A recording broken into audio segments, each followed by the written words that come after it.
Buenas tardes a todos. Como presidente y en nombre de nuestra asociación El Cantil, dar las gracias y gratitud a don Francisco José Zamudio Barroso, hermano mayor de la Hermandad de Nuestro Padre Jesús Cautivo, gran cofrade y buen isleño. Gracias por su colaboración desinteresada con nuestra asociación. Siendo la primera persona que participa desinteresadamente y a ofrecernos su magnífica conferencia titulada la presentación de Cristo en las cofradías, su origen y evolución. No cabe la menor duda que disfrutaremos muchísimo y el tema que él domina con gran perfección y con gran experiencia. Muchas gracias, Francisco. Gracias. Seguidamente le voy a dar paso a nuestra secretaria, Felisa, que va a dar introducción y un currículum de lo que es Francis, y ya él pues pondrá todo lo que tenga que poner. En primer lugar, darle las gracias de bienvenida a todos los socios y al público en general. A mí me ha tocado hacer la presentación de un gran artista que es polifacético, escultor, imaginero, restaurador, pintor, cartelística que tiene del carnaval, fiestas de la Semana Santa, fiestas de nuestro pueblo, experiencia en funciones y espectáculos musicales, diseñador de disfraces y de galas del carnaval de Isla Cristina. Hoy queremos hacer una mención especial a su obra como escultor imaginero. Me gustaría ser objetiva en esta presentación, pero me resulta imposible, porque quiero hacerla desde el corazón. Me une unos vínculos familiares con él y me parece que tenemos que reconocer a este gran artista que se encuentra entre nosotros. El artista nace, no se hace. Ya desde muy pequeño él tenía ese don. Él no jugaba como cualquier niño. Él siempre estaba modelando con plastilina imágenes de Cristo y de vírgenes. Recuerdo cómo disfrutaba en Semana Santa y lo que lloraba cuando veía que se le apagaban las velas a los pasos. Eso es verdad, ¿eh? Licenciado en Bellas Artes por la Facultad Santa Isabel de Hungría de la Universidad de Sevilla, especialidad en escultura. Su obra se encuentra en exposición perenne en nuestro pueblo. Tiene 3 monumentos ahora mismo que están vigentes. Tiene monumentos hechos en la rotonda a la mujer estibadora, la cultura y el saber que está en las palmeras, el señor ese que está sentado leyendo, y después tiene el marinero pescador. Y obra de imaginería, como tiene tantas, yo voy a mencionar algunas cuantas. Tiene el Cristo resucitado de la Iglesia de las Angustias de Ayamonte, San Juan Evangelista, Iglesia de los Dolores de Isla Cristina, entrada triunfal en Jerusalén, en Rociana y en Gibraleón, María Santísima de Nazaret en Gibraleón, Cristo del Amor en la parroquia de Santo José de Bilbao, que es una maravilla, porque yo estoy enamorada de ese Cristo, porque este Cristo tiene los ojos verdes y es una preciosidad. El Niño Hebreo de Lepe, Mujer Verónica en Isla Cristina, San Francisco de Asís en Portugal, en un pueblecito que se llama Monte Francisco, que se lo encargaron, Santa Clara en el convento de Moguer, Arcángeles y querubines del Paso del Cautivo aquí en Isla Cristina, Dolorosa y San Juan el Evangelista de Gibraleón, relieves del Paso del Nazareno de Ayamonte, soldados romanos del misterio de la flagelación aquí en Isla Cristina, ángel oferente y figuras de la capilla del Paso de la Virgen de Rosario en Isla Cristina, figuras del Belén municipal también del Ayuntamiento de Isla Cristina, boceto de un par de ángeles pasionarios para el Paso del Cristo de la Buena Muerte de Ayamonte, 4 figuras de profetas en alto relieve del Paso del Cautivo, imagen del Patriarca San José y Jesús Niño de la parroquia del Gran Poder de Isla Cristina, imágenes de los 4 evangelistas del Paso del Cristo de la Vida en Isla Cristina,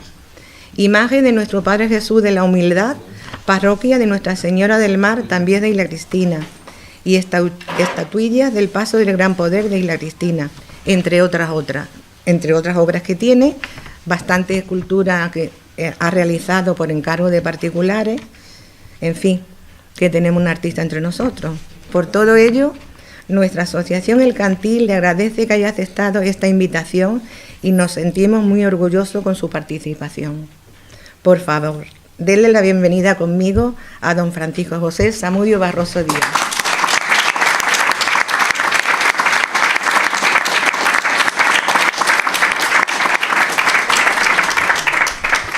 Buenas tardes.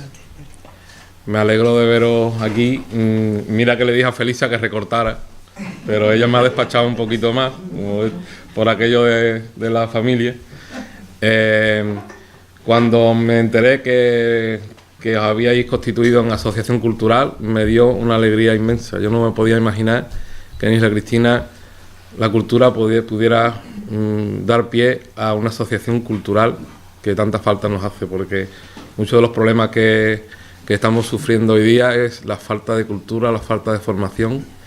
Hablamos pues así libremente, muy ligeros, sin conocimiento de las cosas, y yo creo que por ahí, y con cosas de nuestro pueblo que tanto nos interesa, ¿verdad, Maritere? Las cosas de Isla Cristina que nos gustan mucho y que queremos defender, nuestras tradiciones y nuestra cultura propia, ¿no? Además de la cultura de Andalucía. Cuando Pepín me comenta esto, yo no tenía nada preparado. Yo tenía esta ponencia de una vez que hice, creo que fue una conferencia de un martes cultural o algo así, que vino muy poca gente, que lo cual agradecí, porque sabéis que yo antes era más tímido. Allá la timidez la estoy un poco perdiendo, todavía me queda algo. Pero ese día no vino nadie y bueno, tenía eso preparado. De todas formas, cuando me tocó el tema de la Semana Santa, digo, a mí el tema de la Semana Santa me apasiona y además está muy relacionado con mi oficio, con mi profesión, con mi manera de ver la vida. Entonces yo no sabría separar ahora mismo. Muchas veces me dicen, gente que no conoce más, me dicen, ¿cómo te entretienen tanto las cosas de la Semana Santa y las hermandades y deja tus cosas? Digo, no, es que todo es lo mismo. Para mí todo es un compendio, ¿no? Entonces yo voy a basarme un poco en un recorrido histórico de la representación de Cristo a través de los diferentes estilos artísticos que se han ido sucediendo desde los primeros siglos del cristianismo hasta nuestros días. Pero, si me permitís, estoy un poquito acatarrado. Ayer mismo pude ver en Facebook, esto es una perdición, claro, un artículo que me interesa mucho, me interesó bastante porque refleja mi sentimiento. Entonces yo quería empezar, si me permitís y no se alarga mucho la cuestión, me gustaría leerosla, a ver qué os parece, porque a mí me siento identificado totalmente con lo que dice esta mujer. Se llama Soledad Osuna, no sé ni de dónde es ni a qué se dedica, pero dice: del sentimiento profundo de mi tierra. Andalucía es el país de la melancolía sentimental y de las corrientes internas de espíritu, de Federico García Lorca. Dice, las personas hacen la cultura de su tierra y lo hacen a lo largo de generaciones. Lo hacen a lo largo de generaciones, acumulando influencias de muchas culturas que pasaron por ella, por imposición, por acomodación, por cambio, por la fuerza o a gusto. Mas si esta tierra fue bendecida por Dios con su mar, su clima y su gente, más atractiva se hizo para el ocupante. Así por la fuerza, a veces, y queriendo otras, ese sustrato cultural de mi tierra se fue enriqueciendo. Lo que aparentemente para unos podía parecer una pérdida o recuperación, según los casos, de una cultura, es para el buen observador de la cultura andaluza la creación constante de una identidad propia y universal. Como el niño pequeño que empatiza con los deseos de las personas en su entorno y de sus padres, casi inconscientemente para sobrevivir, desarrolló Andalucía la capacidad de empatía, de universalidad, y aprendió a adaptarse y a integrar sus culturas para sobrevivir, creando este proceso de identidad propia. Busquemos detrás de cada manifestación actual la historia de esta. Cuando vemos a la Virgen en Semana Santa como una manifestación religiosa, sentimos, por ejemplo, la integración de aspectos de la Inquisición. Por ejemplo, en el culto popular, como usamos el capirote del Nazareno, que debían llevar los condenados de la Inquisición. De ahí viene el capirote de penitente. Pero también vestigios de cultos paganos, como cristianización de una fiesta agrícola en la primavera. Vemos mucho más que un paso de Semana Santa. Vemos una parte de la historia que, aunque va cambiando, aún se está manifestando ante nuestros ojos. Símbolo de expresivo sentir profundo, pagano y religioso, que se nos manifiestan de repente. Cada persona lo percibirá a su manera. Quizás vague en la madrugada un remoto inconsciente colectivo que haga sentir por un instante al devoto su unidad con su pasado y con su presente. Cuando yo observo un paso de Semana Santa, me importa menos si ahí va la Virgen, porque mi creencia siempre irá en mi corazón. Dice, de pequeña me emocionaban los tambores de Semana Santa y el paso entre la multitud. Mi intuición me decía, aquí hay más que creer o no creer en un paso. Si yo me emociono, debo aprender a distinguir el origen de esa emoción. Primero intenté reconocer para mí que la música emociona y separarla del espectáculo visual. Finalmente llegué a la conclusión de que tampoco era necesario separar la música para llegar a una buena reflexión sobre la Semana Santa. Porque el espectáculo se manifiesta conjunto. Tras un tiempo me di cuenta que es lo que verdaderamente me emocionaba. Era la emoción lo que me emocionaba, porque esa era la que al final expresa lo profundo de la naturaleza y del ser humano. Y donde no hay sentimiento profundo, no hay realidad verdadera. Esto es mucho más largo, yo lo voy a dejar ya. Dice, yo quise mirar más adentro de mi alma, de mi pueblo y de mi alma, y no me arrepentí porque me dio luz en muchas cosas. Bueno, esto sirve para un poco meternos en ambiente, ¿no? Yo le debo muchísimo a las imágenes y a Semana Santa porque sin las imágenes en la iglesia, yo, de chico que me llevaban mis padres, yo no me hubiera dedicado nunca a la escultura. A mí yo sentía que me atraían las imágenes, lo mismo en la iglesia que se veía una escultura en otro sitio. Como antes no se viajaba tanto como ahora, ni teníamos los medios que tenemos ahora de ver tanto arte, que eran los libros en el colegio, y pues lo más cercano que era, lo que más se quiere, de lo que más se aprende de lo que tienes al lado, de lo que ves diariamente. Si mis padres no me hubieran llevado a misa, yo primero ni hubiera creído, que sí creo, y ni me hubiera gustado la escultura o el arte en general, la pintura. Entonces yo creo que le debo todo eso a la Semana Santa y a las imágenes y a la iglesia, ¿no? Por otro lado, pues yo no sabía bien si me esperabais de mí que os diera una clase teórica de cómo se hace una imagen, o bien un poco hablar en general de los conocimientos que yo tengo, de la trayectoria de lo que es la imagen de Cristo a través de la historia, puesto que la Semana Santa no apareció de un día para otro, como alguien pueda pensar, que a alguien se le ocurrió de sacar un santo a la calle, ¿no? Entonces, ¿de dónde viene todo eso? Yo me imagino que habéis tenido muchas clases de historia de arte, ¿no?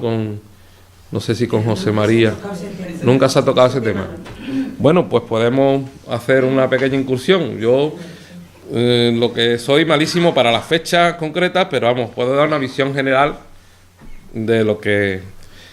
Entonces, yo tenía titulado esta historia en la representación de Jesucristo, pero primero, en primer lugar, nos podemos trasladar a los primeros años del cristianismo, que todavía sabéis que estaban perseguidos los cristianos porque no era en fin, cuando recién resucitado Jesucristo, los cristianos se tenían que esconder en las catacumbas y no podían expresar libremente su fe. Y entonces lo que hacían símbolos y una especie de jeroglíficos para dejar marcas y huellas en los que fallecían, en las tumbas, y dejaban pues símbolos como el pez o la imagen del buen pastor, ¿no?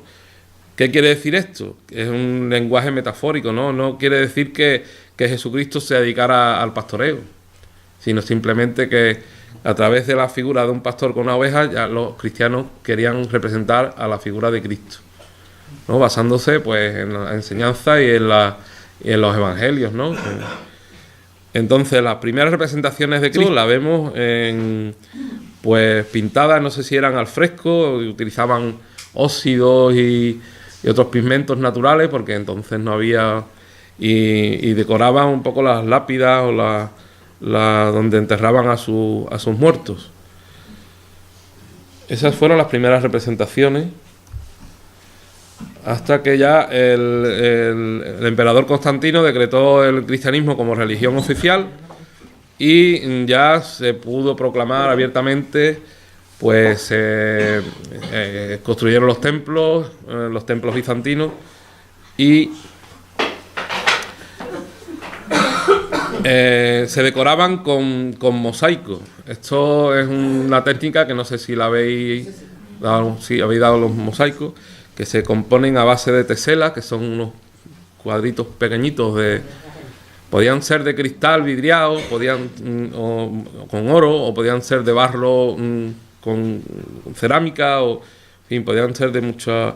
Incluso los romanos lo habían hecho anteriormente con trocitos de mármol de colores, hacían los mosaicos estos en el pavimento.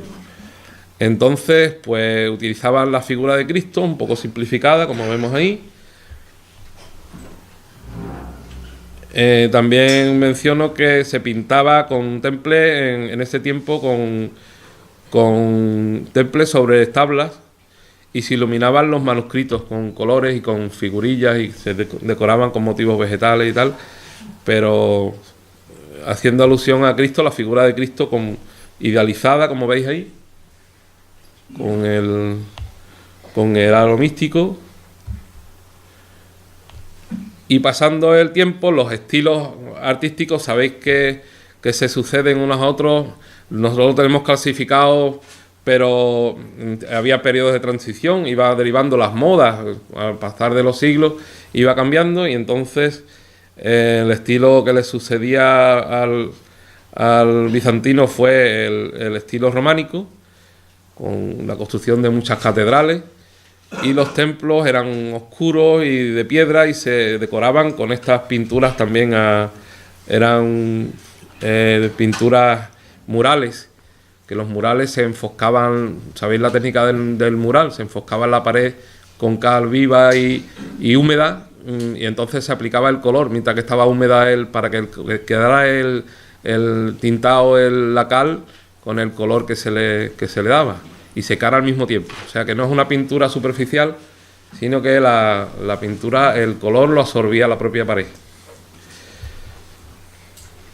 Llenos de símbolos, como veis, el alfa y el omega, esto tiene todo un lenguaje que luego las cofradías van ahí heredando todo esto, ¿no? Es un cúmulo de la pintura románica. También aparecen las primeras escenas de la Pasión, que tenemos que fijarnos que el pueblo en aquel entonces no tenía la formación ni sabía leer, nada más que sabía interpretar los dibujos, las viñetas que veía de las escenas representadas. Entonces, en por ejemplo, vemos el descendimiento. Estaban hechos de una técnica un poco, pues no muy avanzada, lógicamente. Los conocimientos de la anatomía y la naturalidad tampoco eran lo más común, porque es muy incipiente, ¿no? La pintura románica todavía no se había desarrollado hasta que no llega En el periodo gótico, donde se hacen las catedrales góticas, que también la habéis dado, me imagino, en clase, pues también se hacen las figuras ya más estilizadas y se empiezan a hacer las figuras de bulto redondo, que por ejemplo este que os he puesto es el crucificado más antiguo que se conserva en Sevilla, es el Cristo de Veracruz y es como digo, del periodo gótico, cuando empiezan las cofradías a formarse y a salir a sacar las imágenes a la calle. Son las primeras. Bueno, yo quería hacer aquí una parada. A ver, nos referimos mucho a Sevilla. Yo cuando hablo a lo mejor en otros ámbitos sobre Sevilla, es que tú me hablas mucho de Sevilla. Vamos a ver, Sevilla es que ha sido la fuente y el origen de las cofradías, porque además Isla Cristina, Huelva, pertenecíamos a la diócesis de Sevilla hasta ayer por la mañana, hasta el año 50 y tanto. Entonces, toda la religiosidad popular y las directrices de la jerarquía eclesiástica venían desde el arzobispado de Sevilla. En la formación de las cofradías también tuvieron que ver mucho lo que son las órdenes religiosas, los dominicos, los franciscanos, los benedictinos. Ellos, antes de que las cofradías salieran a la calle, ya ellos hacían procesiones claustrales dentro del convento, con sus pequeñas imágenes que tenían en la capilla. Y también tuvieron mucho que ver la formación de, hoy día impensable, ¿no?, la formación de los gremios, los albañiles, los carpinteros, los toneleros. Entonces no había los sindicatos como hay ahora, y entonces ellos se reunían, tenían su propio patrón, sus imágenes, sacaban y se ayudaban unos a otros y tenían la hermandad como sindicato, como foro de encuentro y para apoyarse y ayudarse pues frente a un montón de inconvenientes que había en aquel tiempo, pues, desde los gobiernos que un poco los machacaban hasta, yo qué sé, las epidemias y todo eso, ¿no? Entonces ellos daban un poco, cubrían todo lo que hoy cubren, pues esos sindicatos, los seguros, en fin, los hospitales, la seguridad social. Entonces no había nada de eso y las propias cofradías tenían una importancia, cogieron mucho auge por lo mismo. ¿Por qué se formaron? Pues no fue un invento tampoco ni de un cura, ni de ningún rey, ni un alcalde. Las cofradías, a partir del Concilio de Trento, la Iglesia cambia unas directrices que invita a los fieles a defender la fe frente a la reforma de Lutero, y entonces pues promueve que lo que se había celebrado, el culto que se celebraba en el interior de los templos, saliera a la calle para evangelizar y para dar testimonio de que defendían la fe y iban en contra de la reforma de los protestantes. A raíz de ahí, pues se empiezan a hacer imágenes para las cofradías, pero se sacan también imágenes que ya existían en los templos. Las imágenes ya existían antes de las cofradías. Entonces se empieza a pensar en aligerar de peso a las imágenes, en hacer las vírgenes estas de candelero para vestir. Se hacían así porque pesaban mucho menos, porque hasta entonces las imágenes se hacían todas de madera, eran más pesadas, estaban hechas para verlas en los altares, en los retablos, los relieves no se podían separar de la pared, y entonces se hacen de bulto redondo para que se puedan sacar a la calle. Bueno, pues dicho esto, seguimos, y después del periodo gótico, donde empiezan las primeras cofradías, esta también está la Virgen de los Milagros de palo, que también es una escultura gótica hecha en alabastro. Empezamos con el gran estilo del Renacimiento, que, como sabéis, viene de Italia y se inspira en la monumentalidad del arte clásico, porque es cuando se descubren los primeros hallazgos arqueológicos de Roma, de Grecia. Empiezan a aparecer las estatuas y de eso pues los artistas se inspiran en estas esculturas, y sobre todo el archiconocido Miguel Ángel, que es el pintor y el escultor pues más famoso de este periodo, ¿no? Me imagino que lo habéis dado también, ¿no? Miguel Ángel. Bueno, pues de toda esta fuente va bebiendo los imagineros, y el mundo de las cofradías y la Semana Santa va tomando nota de todo esto, de todos estos descubrimientos, de toda esta ciencia que aparece, ¿no? Que hasta entonces no se había dado, y empiezan a formarse estos conjuntos. Por ejemplo, este grupo de la Piedad, se denomina Piedad a la imagen de la Virgen junto a Cristo. Ya cualquier escultura que vemos en este sentido es una piedad, independientemente, es el tema escultórico, independientemente de luego la vocación o el título que le haya puesto la hermandad o el pueblo en sí. Ayamonte de las Angustias, pero el tema iconográfico es una piedad. Igual que la Virgen con el niño es una maternidad. O sea que son temas... Aquí ya se busca un mayor naturalismo, se va buscando la textura de los tejidos, la carne, en fin.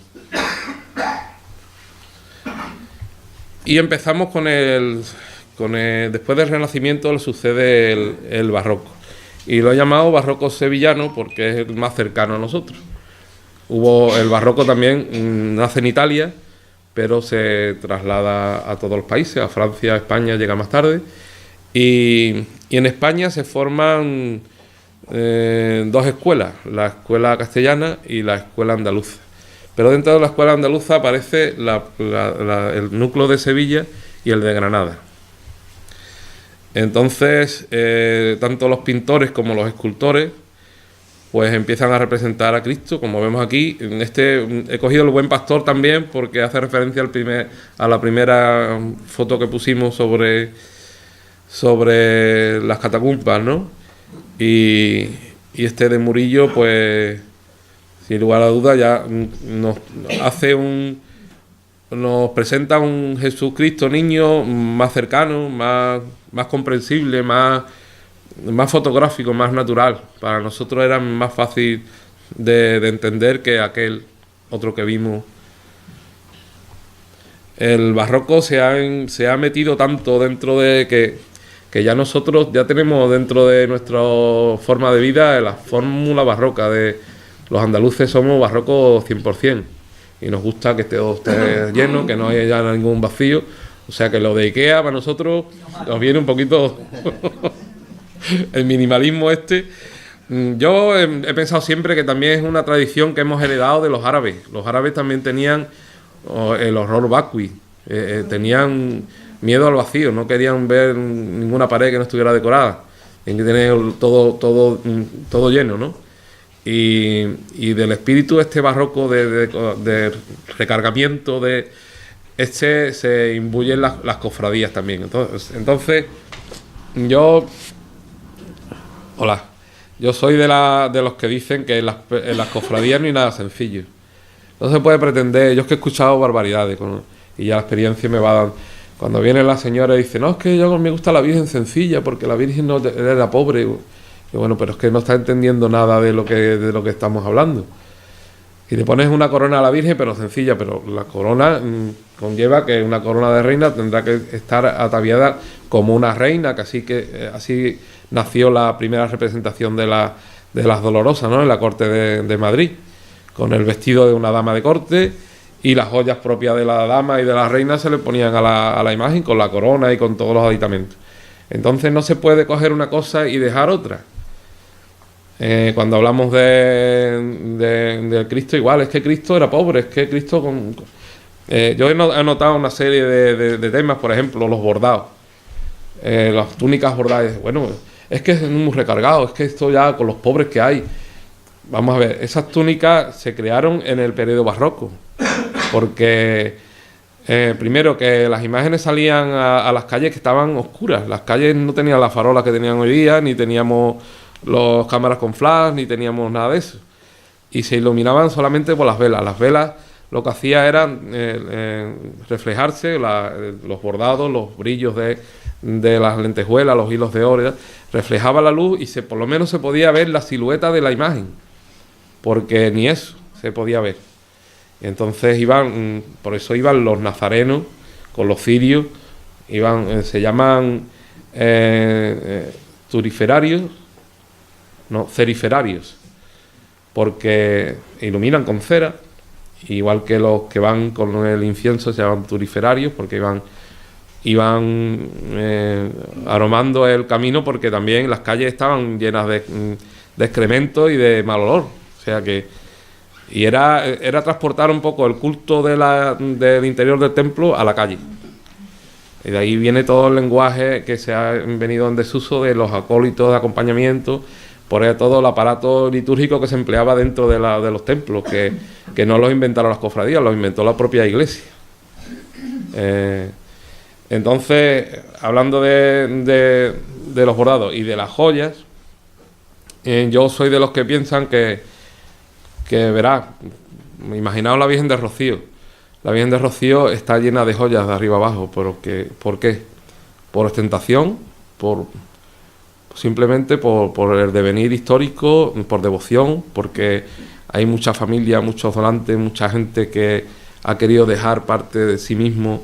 ¿Y qué vas a dejar? Tú, si tú quieres dejarle a tus hijos, le vas a dejar un trozo de madera, tú le dejarás lo mejor que tienes, ¿no? Tú quieres dejar constancia o demostrar tu afecto, tu devoción a una imagen, tú le dejas lo mejor que tienes. No te paras a pensar en lo que vales económicamente, sino que sea algo digno, algo duradero, y le dejas pues la mejor joya de familia o algo que tenga la inscripción o tu nombre o algo que tenga que ver contigo, ¿no? Entonces yo digo que una imagen sin joya, una imagen de la Virgen, es una imagen sin devoción y sin trayectoria histórica ninguna. Entonces nos hemos empeñado Hubo una época en el Concilio Vaticano II que ahí se promovió por la pobreza, se desalojaron muchos templos de muchas obras de arte y a las imágenes se les desposeyeron de todas las riquezas, que no era la riqueza artística solo, era la riqueza devocional e histórica que habían ido adquiriendo a lo largo de los siglos. Y eso fue una aberración, la verdad, porque hay otras formas de entender y de buscar la caridad sin haber atentado contra el patrimonio artístico e histórico, más que el valor material de la propia jerarquía de la Iglesia. Los obispos, los cardenales han donado sus propias joyas, las cruces pectorales o los anillos estos que llevaban antes el Papa, que el Papa de ahora es estupendo, no lo quieren ni poner, pues sus propias joyas le han donado a las imágenes de gran devoción, pero tenemos que fijarnos en el gesto, ¿no? En el gesto más que en el hecho en sí del valor monetario, económico de una pieza, de una joya. Bueno, y que me distraigo del tema. En el barroco aparece la figura de Pedro Roldán en Sevilla, uno de los imagineros pues más célebres y padre de la famosa Luisa Roldán, la Roldana. Este hombre, ¿cómo surgió así de la nada? Pues no. A Sevilla habían llegado con los barcos, con los viajes de las Indias, con la riqueza que se traía de América. Se había convertido, bueno, aquí lo describe muy bien un artículo del catedrático Aurelio Mena, que dice que... ¿Me permitís un momento?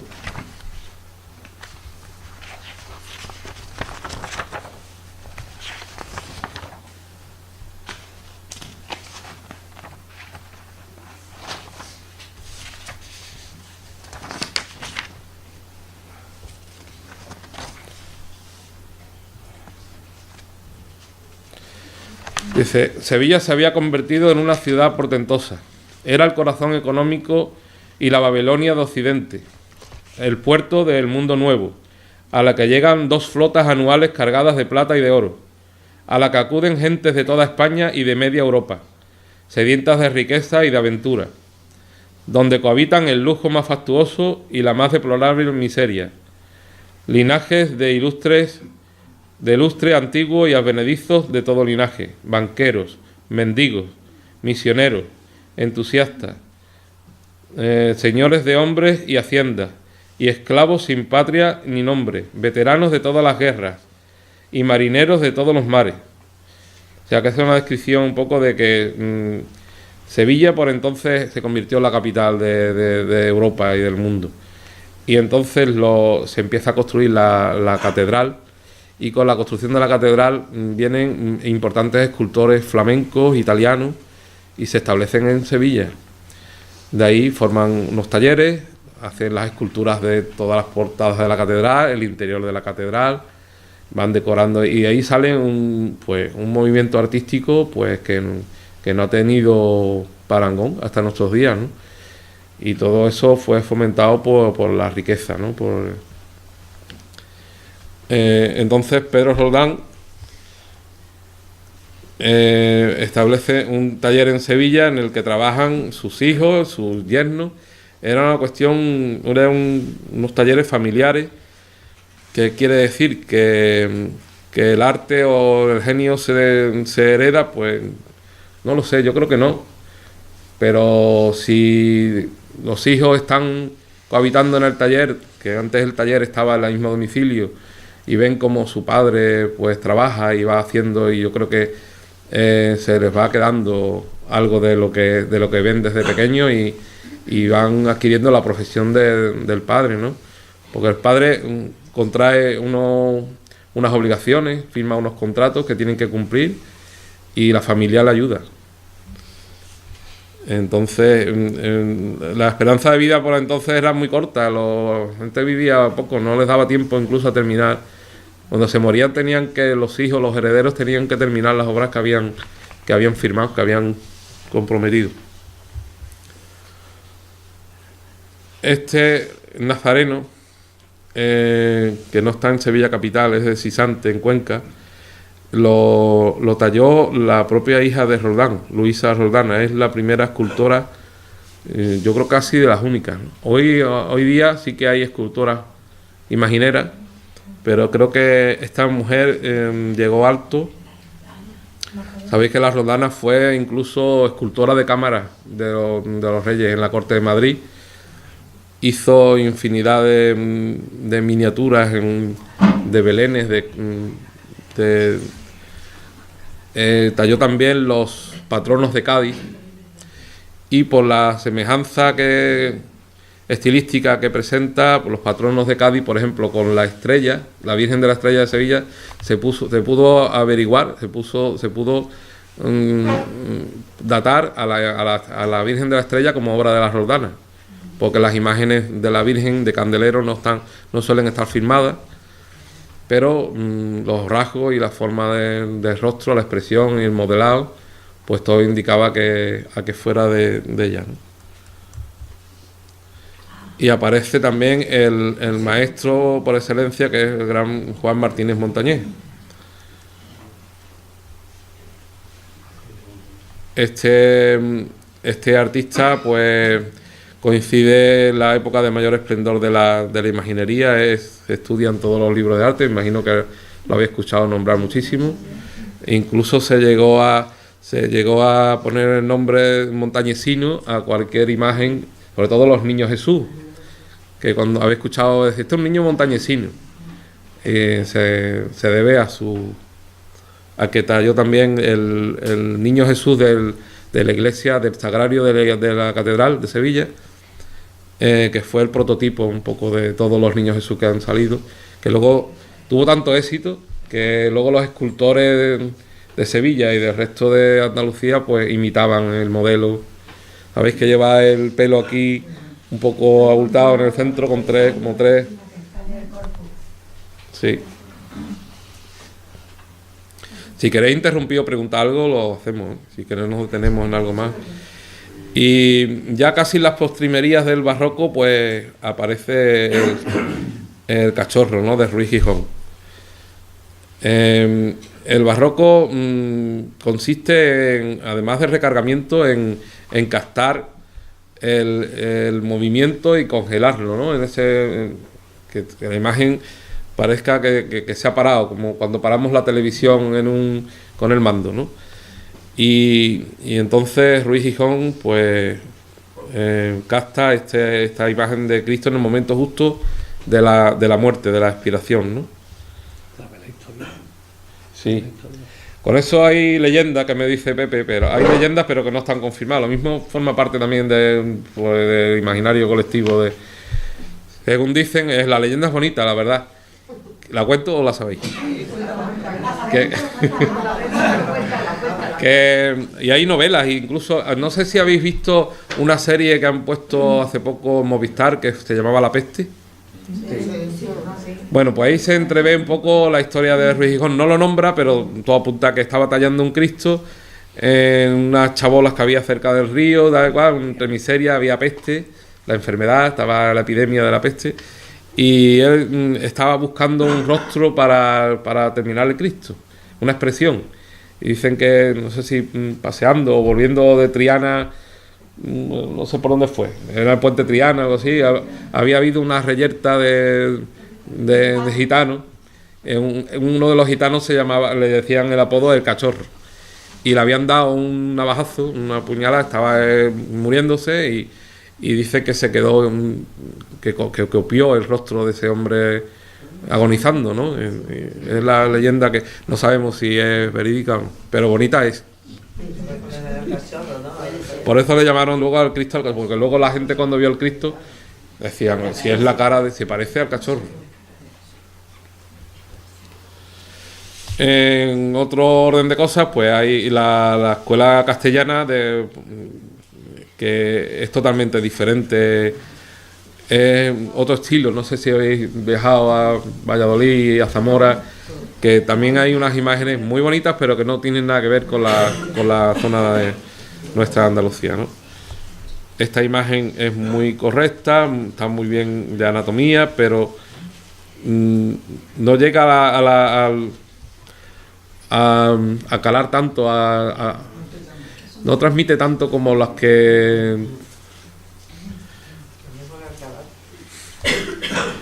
Bueno, pasando el barroco, sigue los estilos rococó, sigue insistiendo en las fórmulas del barroco, pero ya llevándolo a extremos en los que es cuando se empiezan a añadir pues elementos como el cabello natural, los ojos de cristal, las pestañas y toda la vestimenta y ricos ropajes que se le pues cobran un protagonismo especial, ¿no? Este es el Ceomo de Cádiz, y Montes de Oca también llegó a hacer un estilo propio dentro de... O sea que ya esto es un universo que te metes y ya un poco... Porque ya ves una imagen y dices, pues este tiene rasgos de Montes de Oca, tiene más montañesino, o ya vas distinguiendo ya cuando te vas metiendo o sea que yo invito al que le interese, este es un mundo aparte, que se puede investigar hasta el límite, ¿no? Y también nos hemos ido he querido representar el barroco en América del Sur, porque con esto de que hablaba yo de los viajes con las Indias, con América,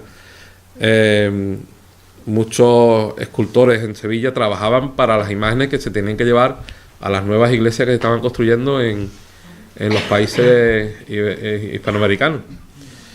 Y he traído este Cristo que se llama el Nazareno de la Indulgencia, de Guatemala, y me llamó la atención por la calidad, me pareció formidable y por eso lo he metido en esta colección.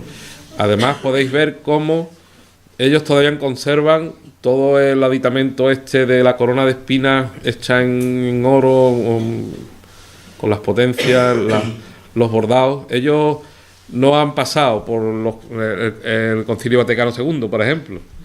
Ellos están todavía como si en aquella fecha se hubieran quedado las imágenes tal cual. Ellos no han pasado por esto de las túnicas lisas, que ahora también hablaré un poco de las túnicas lisas. Y en otro extremo de Andalucía, pues podemos señalar la escuela granadina, en la que destaca, pues, primero Alonso Cano, en realidad antes que Pedro de Mena, y luego el propio Pedro de Mena, ¿no? Aquí podemos destacar también que hay una familia que se asemeja a la familia de los Roldán, que eran conocidos como los Asencios de la Cerda. Eran Creo que eran 2 hermanos y un sobrino los que se dedican a tallar imágenes y sobre todo imágenes dolorosas y de busto que pues tallaban para los conventos, para capillas, oratorios privados. Y de esta familia pues procede la talla de la Soledad de Isla Cristina, que es una imagen muy valiosa.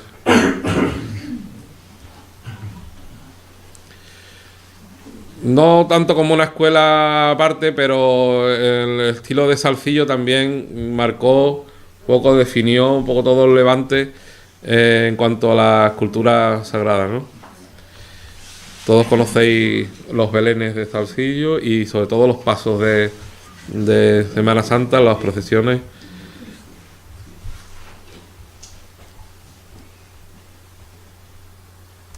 Ay, perdón. Nos vamos ya al siglo XX y el gran escultor Mariano Benlliure, que no era imaginero, era un escultor que generalmente hacía escultura de todo tipo, no solamente temas profanos, pero le encargan, con esto de la destrucción masiva que sucedió en el 36 con la Guerra Civil, pues le encargan unas obras como este Jesús de la Redención de Zamora. Tiene un crucificado también en Málaga, también muy famoso, y veis que ya es otro estilo diferente, ya tiene un poco las influencias incluso de Rodin en Francia, y tiene otro tipo de modelado, otra estética diferente a la que se había venido haciendo. Entonces es una aportación novedosa que hoy día no ha tenido mucha continuidad, porque yo quiero señalar y destacar de una manera especial que la imaginería, yo le llamo neobarroco contemporáneo, sigue vigente, y hay ahora más escultores imagineros que nunca. Hay muchísimos trabajando y muy buenos. Os he traído también 2 imágenes sobras conocidas por todos nosotros, que son nuestras imágenes, nuestro gran poder y el Cristo yacente.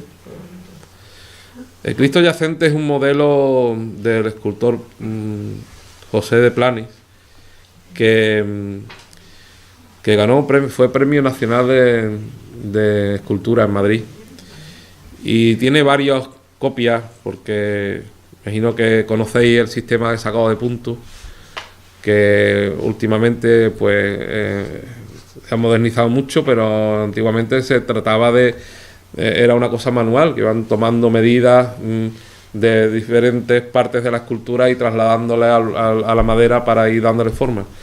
Eso ha cambiado muchísimo, hay técnicas ya digitales y técnicas con láser y con escáner y tal, y hacen maravillas. Pues este Cristo hay uno exactamente igual en la iglesia del Carmen de Madrid, no sé si habéis entrado, a los apreciados, pues hay uno exactamente igual que el Cristo yacente nuestro, y también es de... Sí. Bueno, yo he querido también traer algunas de mis obras, como era la representación de Jesucristo, pues digo, bueno, pues traigo a Jesucristo en infante, el retrato niño y el Cristo que hice para la barriada de la Punta.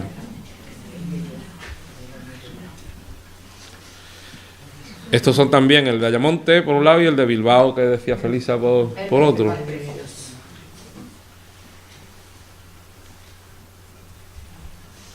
Y estos son 2 fotografías más cerca del Cristo de la Punta, de la humildad, que lo han puesto de la humildad. Pues yo creo que ya...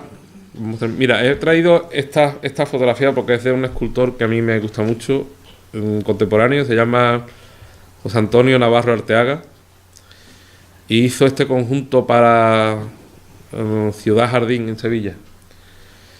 Y yo voy todos los años a verlo porque a mí me fascina, es de una teatralidad, porque eso también teníamos que hablarlo otro día, hablar de las composiciones, de los pasos de misterio, que le gusta tanto a Pepín, ¿verdad, Maripá?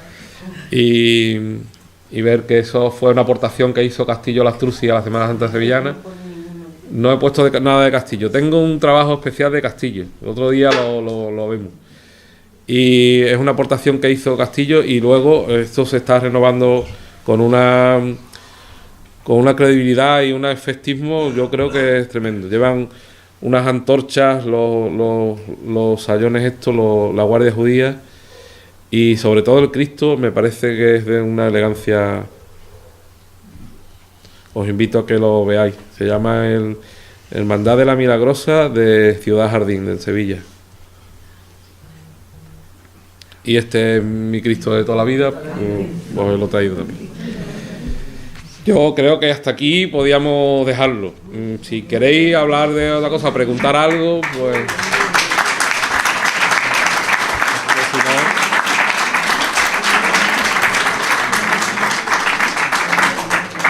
¿Hay alguien que quiera preguntarle? Pues ahora mismo está tiempo. No sé si se ha oído bien o hay alguna cosa que no ha quedado muy clara. Yo es que esto es... Mis vecinas. Con su plastilina siempre. Sí. Se le caía la baba, ¿te acuerdas? Sí.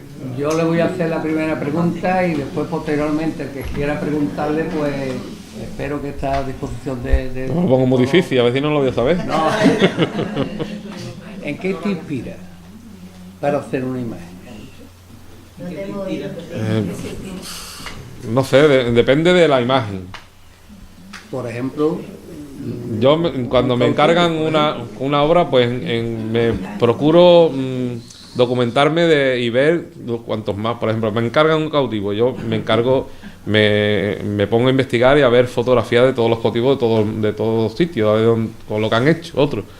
Porque tampoco me gustaría repetirme ni copiar a nadie, pero siempre vas cogiendo de uno y de otro lo que más te gusta y después se intenta darle la personalidad mía para que se distinga, no para que sea mejor ni peor, sino para que sea diferente. Es muy difícil y muy presuntuoso decir pues, que aportar algo nuevo, ¿no? Eso es complicado, pero lo procuro. No sé si lo consigo, pero lo procuro. De todas formas, hay escultores magníficos. Yo muchas veces me digo, esta gente son mejores que yo. Y también he visto otro que digo, esto le quedan todavía, está por detrás mía. En fin, yo creo que eso como en todas las profesiones, ¿no? El cautivo lo hizo Pepe Vázquez, de Ayamonte. Sí. Pepe Vázquez se fue a Sevilla con Sebastián Santo, que también era de Huelva, y fue un magnífico imaginero. Sebastián Santo hizo unas dolorosas... Claro, era un imaginero de primera fila. Y este hombre pues fue su discípulo, que es la única forma de aprender. Yo no he tenido tanta suerte en ese aspecto. Yo cuando empecé a estudiar en Sevilla, en la Facultad de Bellas Artes no te enseñan a hacer imaginería en madera. Te enseñan a modelar, te enseñan a dibujar, pero el oficio de imaginero no hay en arte. Claro, la madera me facilitó mucho de mi padre, que tenía conocimiento en el tratamiento sobre todo los ensambles, ¿no? Que es lo que más cuesta, pero no ha sido nada fácil, porque en aquella fecha que yo empecé, en los años 80, había mucho hermetismo, no había... Los que habían no querían enseñar. Entonces estuve un año en el taller de Álvarez Duarte, por mediación de Pedro Fernández, Pedro el Ditero y tal, que había hecho Álvarez Duarte había hecho la Virgen de la Amargura para Isla, y cuando se enteró de que yo iba a Sevilla a estudiar, dice, oye, yo voy a hablar con él para que tú vayas, y yo por la mañana iba a la facultad y por la tarde iba al taller de este... Pero yo, claro, a mí me ponía allí a modelar, o dice, mira, o a lijar esto, o a preparar las herramientas tal, pero no te enseña cómo hacer una imagen en sí. No te lo enseñaba. Pero yo creo que eso forma parte de la persona y de la forma de ser de cada artista, ¿no? Yo estoy deseando que me pregunten algo para decir, pues mira, esto se hace así, vamos, que yo no tengo inconveniente. Ojalá hubiera más gente que supiera. Claro. ¿Te has mirado alguna vez en alguna cara de persona? Sí, en algunos rostros sí. O a lo mejor me quedo mirando la oreja de alguien y decir, ¿este que está mirando? Pero... Eso forma parte de... Todas las obras que tú has hecho, ¿cuál es la que más te llena? La que más te convence, la que tú has realizado, que dices, esta es mi obra. Bueno, yo el de Bilbao creo que el que ahí eché, porque además lo hice con total libertad. Es cierto que muchas veces los encargos te vienen y te empiezan a poner tantas condiciones que ya terminas harto de y lo que estás deseando de terminar él. Pero cuando te dejan toda la libertad, ahí es cuando creo que a los artistas hay que dejarlos que hagan lo que... El de Ayamonte también podía haber, pero el de Ayamonte es demasiado grande. El de Ayamonte, además ellos lo pidieron así. Y yo entonces era muy joven, no me supe imponer. Pues yo podía haber dicho, no, yo no lo hago tan grande. Yo lo hago un poco más pequeño. Y ya cuando hice el de aquí, ya yo tenía la experiencia ya. Y el de la punta, digo, este no va a ser tan grande, este va a ser más... El tamaño es muy importante en las imágenes, porque demasiado grande se descompensan. Luego las proporciones en los pasos también son muy importantes, las proporciones. Me acuerdo siempre de la proporción de Alfonso Martínez Chacón, porque él es un enamorado de los pasos de palio, porque dice que arquitectónicamente tiene unas medidas y unas proporciones perfectas, porque después, por el movimiento, en fin, que él le ha hecho una literatura impresionante. No ha venido hoy, pero... sí, los pasos de palio de cola. Los pasos de palio, sí, por detrás. Y entonces las proporciones de las imágenes con los pasos son muy importantes, porque si se ve una imagen muy pequeña y un paso muy grande, tampoco. Entonces, ¿dónde está la perfección? Es complicado. El paso lo tendrá que hacer proporcionalmente a la figura, no la figura al paso. Claro, pero hay imágenes, por ejemplo, que no están hechas para procesionar. Por ejemplo, el tamaño del Cristo de la Buena Muerte es mayor del natural. Entonces se hizo para que estuviera en la pared de la iglesia, no para que saliera en procesión. Eso también, pero claro, ya... Y el Cristo lo pones en un paso y todos los pasos que le hacen se ven pequeños los pasos. ¿Cuáles son las medidas? A pesar de que es precioso, que yo no estoy poniendo ninguna... Después de las palmeras no quedan esas. Sí, bueno, estábamos hablando antes de imaginería, pero con los monumentos, con los tres, creo que... Sí. Con los tres figuras de bronce que me encargó... entonces en el ayuntamiento estaba Arturo, nuestro amigo Arturo, que en paz descanse. Y él fue quien un poco dirigió lo de la activadora, el Serafín Soler y el pescador que está en la plaza de... Sí. ¿Cuál es las medidas ideales que tú consideras? Para los monumentos siempre un poco mayor del natural. Para las imágenes religiosas, pues más bien tirando a pequeñas, porque las vírgenes también, las imágenes de la Virgen siempre un poquito más pequeñas del natural quedan mejor. Pero las medidas no tienen una medida, porque antiguamente yo sé que, por ejemplo, algunos decían 2 pies o 2 pies y medio, no sé qué. Bueno, sabéis que hay un canon de proporciones, que hay un canon, se mide en cabeza. Pues esta imagen tiene 7 cabezas y media, que es la medida normal de una persona. Y cuando se quiere hacer una figura un poco más ideal, se le dan 8 cabezas. 11 cabezas empleaba el Greco, ustedes habéis dado eso, imagino, ¿no? Lo normal, la medida natural son 7 y media, Maritere, 7 cabezas y media. Pero si quiere estilizar la cabeza en una figura y le quiere dar una proporción ideal, pues le damos 8. Si le das 9 todavía queda más estilizado, todavía más elegante, más bonito, pero ya llegas a deformar tanto que no parece una figura tan real, no tan natural. No creo que tenga 9. Debe tener 7 y medio. Ahora también hay mucho avance con la investigación de la Sábana Santa. Sabéis que de ahí se ha extraído tantos datos que hay imagineros como mi profesor Juan Manuel Miñarro, que está haciendo las imágenes de Cristo inspirado en las medidas de la Sábana Santa. En las medidas y en todas en todas las señales y todos los datos que se extraen como la señal de los clavos, el tipo de... por lo visto se deduce también el tipo de peinado que llevaba Jesús, que llevaba como una coleta detrás, y el tipo de corona de espinas, que no fue un aro como solemos representar nosotros, sino que era como un casco. Fue un casco completo. Pero claro, en eso pues tiene mucho peso la tradición y esas innovaciones. Este hombre ha hecho un Cristo crucificado para Córdoba, que le llaman el Cristo de los Estudiantes, que es un Cristo sintónico, como dice Aurora, inspirado en la Sábana Santa, y es terrible de ver, porque es que tiene sangre por todos lados, tiene todas las heridas que se impregnaron en la Sábana Santa, todas las heridas la tiene el Cristo. Entonces, sí, pero no está tan ensangrentado. Este de realización. De todas formas, la creación de una figura siempre viene primero en la cabeza, y luego lo primero que se te ocurre es hacer unos bosquejos a lápiz, unos apuntes, o bien general o bien de detalles parciales pero esa es la primera, y después hacer un boceto más acabado en barro a tamaño reducido. Es la verdadera creación. La obra de arte verdaderamente es esa. Luego se trata de ampliaciones, ¿no? De ampliar y de pasar de esa escultura a madera, a piedra o a bronce, dependiendo de lo que se trate. Bueno, pero eso lo podemos dejar para otra conferencia. Bueno.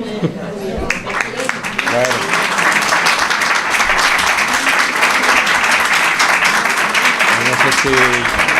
Primeramente, pues yo te voy a poner la insignia de nuestra asociación. Oye, que ustedes ya están muy organizados, ¿eh? Esperemos que te guste.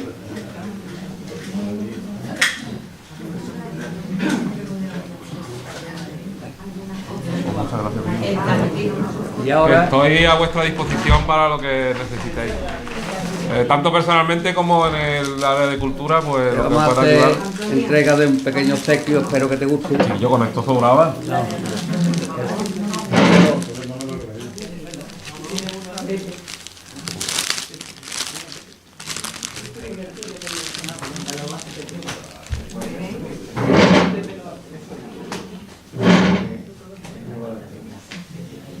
Hombre. Un agradecimiento a Francisco Javier Barroso por su participación en la Asociación Cultural del Campín, abril de 2019. Muchas gracias, pero no gastaron el dinero que cuesta, ¿no? Tenéis que empezar con modo ahorro, ¿no? Bueno, es la primera vez. ¿Tenéis vuestras cuotas y todo? Qué bien funcionáis, qué bien, qué lujo. Y ahora seguidamente pues le voy a poner la insignia que la última vez por circunstancias de enfermedad no pudo asistir a nuestro vocal Miguel Natero. Ay, a los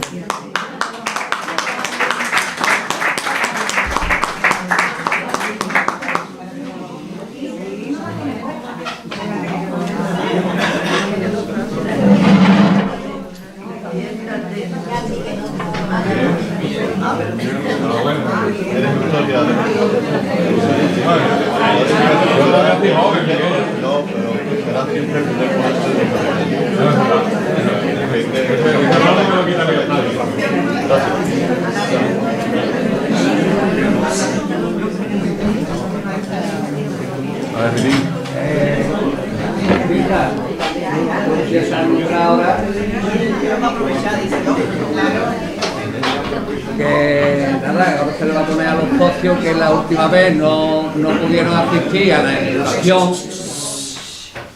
inauguración, pues se va a ir nombrando y se le va también a poner la insignia de nuestra asociación. Vale. Adela Miravencer.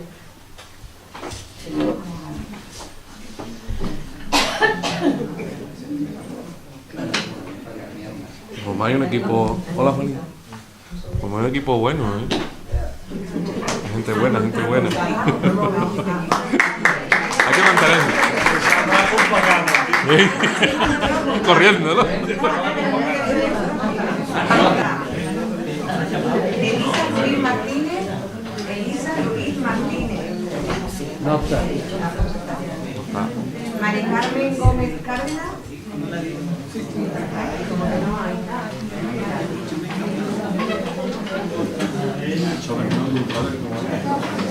No le he dicho nada. No le diga nada. Voy a quitar esto. No le he dicho nada. No.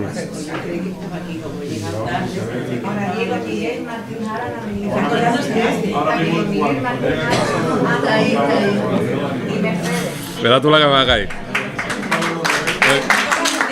La que me va a caer, eso no se da.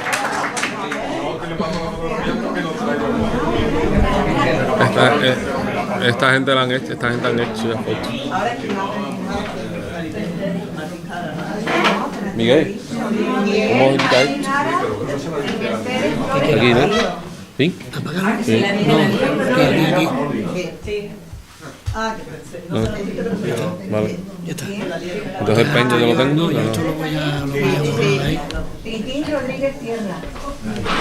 Esto es muy largo para. Está muy largo, ¿no? ¿Qué? Está muy largo.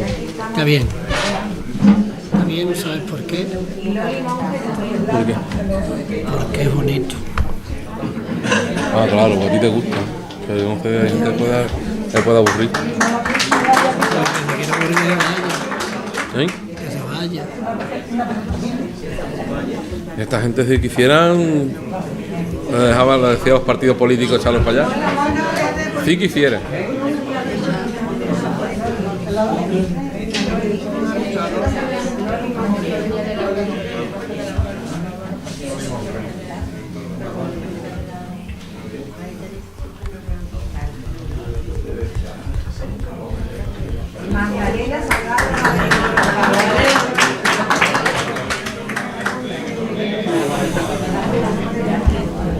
Ahí está la placa, ¿no? ¿Viste? ¿Qué? Ahí está la placa. Sí. Magdalena, no. Carmen Mera.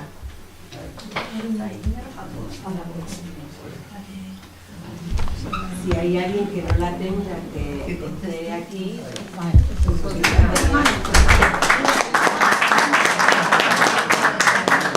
Luisa, Viva, Moriana. sí, esa es la... Luisa. La tengo porque se la llevo. Ah, vale. Venga, vale. Entonces nos queda Josefa Pérez Correa, África Torresano Mena, África. Eli Caroña Cabrera.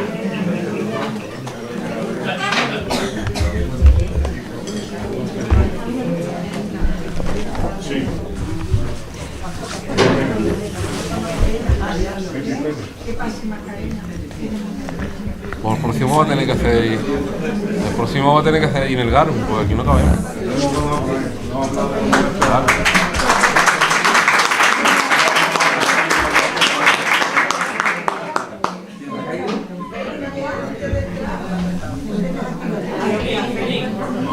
Eli Caroña.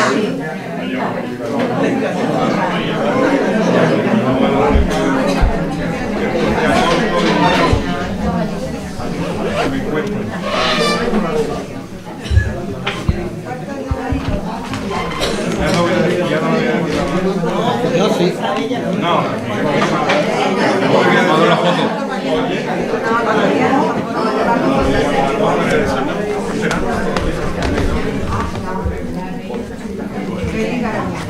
Tengo un aceo horroroso y el agua, no me lo cogí. ¿Yo qué? El agua, no me lo cogí. Esta gente podía verla otra vez.